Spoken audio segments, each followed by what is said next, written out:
Hey guys, Rasputin coming from the Fortified Castle with another knife review. This is a Kershaw Natrix, and really nice knives, really big knives. And I couldn't wait to get this knife because I had a Natrix Mini, and I wanted to get the full size one. Um, so this knife from end to end is 5 inches, and the blade is 3 5/8, so a little over 3.5 inches, and it doesn't look like it, does it? And that's because it's so broad here. But it's only 3 5/8 from here, from the longest point of the handle of the knife. And then overall, the knife is 8 3/4 inches, and it comes in at 4.4 ounces. So pretty light knife for how big this knife is. It's a frame lock, so you can see the frame lock right there. Let's see if I get it in. There you go. That's a frame lock. And the lockup on this is about 50%. Really good lockup. Timing's good on it. And if you shut it, really good centering on this knife. There you go. Nice centering. And so you got some nice geometric cuts in this scale. It's G10. And these things help to lock your hand in, so they're nice. And then you have a deep pocket clip, so the knife doesn't show at all. And then it's reversible, so you can put it on the other side, so it's a good knife for lefties. And you look at the pivot pin, it's hexagonal, so it locks in there. I like that. I don't know whether you really need that, but I think it's kind of nice. I think it's a better way to do it. And in nice design on your adjustment screw here, but that's actually a security hex there, and so easy to adjust this knife if you had to. On the back, you've got aluminum spacer there. There's a nice little design on it. Overall, pretty well designed knife. It's a class style design. So it locks into your palm. You see that? It locks into your palm really good.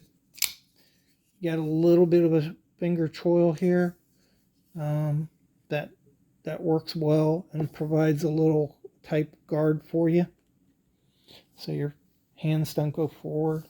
On the top, you have a thumb cut or thumb groove, so you can see your thumb just naturally fits in there, and it's a little raised. There's some jimping here. It's not aggressive at all, but it does, if you move your thumb on there, it does cut into your thumb. So I'm not painfully, but it gives you some grip there, is what I'm trying to say. If you look at this blade, um, I like this blade geometry, and I think it's unusual. I don't know whether Kershaw came up with this blade, but it's kind of a half sheep's foot. So it's a sheep's foot blade, but it's kind of a half. A sheep's foot blade would normally go all the way down and meet the edge of the blade. Here you have the edge of the blade coming up to meet the sheep's foot. And what that does for you, it kind of gives you the best of both worlds. It gives you a sheep's foot geometry, but it also gives you a nice point that you would find on a spear point.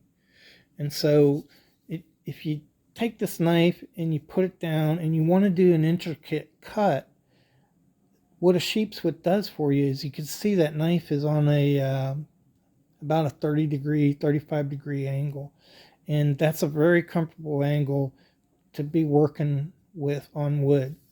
And the reason that makes a difference, if you look at this drop point, to use your tip on it, you have to get right over the work, and it's very uncomfortable, and you can't really control the knife as well as if it's on an angle.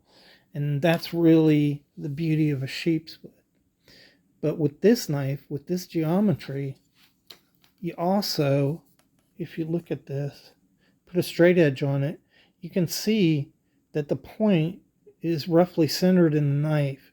And that's exactly the way a point should be on a knife. It's centered in the blade. So you're also getting the best of both worlds here. You're getting a spear point that has a really sharp point there. That's kind of cool. I like it. So over here, you can see it's a 7008 8CR13. That's a good go-to steel. It's kind of like 1095 in the States. I've never had any problem with 8CR13. I've got a lot of knives with it. I even have a big fixed blade with it, and I've just never had any problems with it. So personally, I prefer a better steel like D2, but I think it's good to go. I don't see any problem with it, and I don't think you'd be unhappy with it. When I went on Kershaw to check this knife out, they were discontinuing the 7008, the large XL Natrixes, and that kind of surprised me. So I don't know whether they're just redesigning it and they're going to come back out with it, or whether they're just not going to make them anymore. Kershaw is really known for producing a design and getting rid of them pretty quick.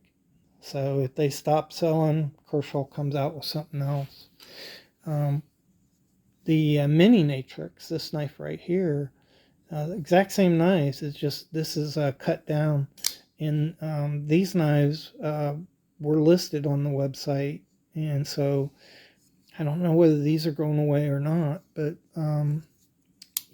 if you don't like big knives, but you like this design, the mini Natrix is a really good alternative for you.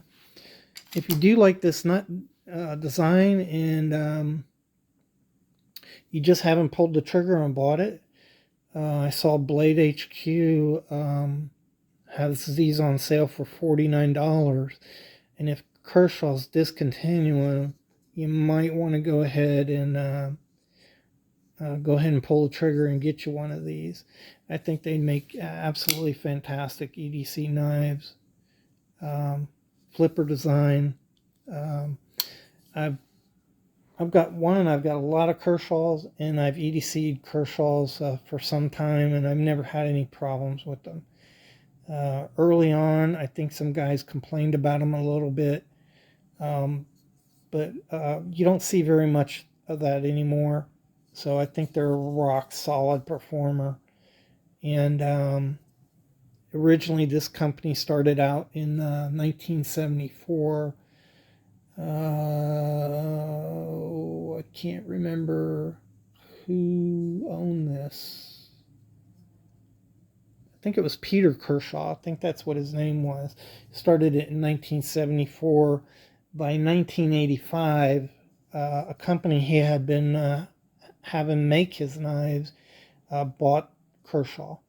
And so Key owns Kershaw today, and they're the ones producing these knives. But I think they've done a fantastic job at producing these knives. They're low-cost knives that are good quality, good price point knife for you, and they offer upscale versions also. So like ZT is one of their upscale brands, and ZT knives are rock solid, well built, made in America.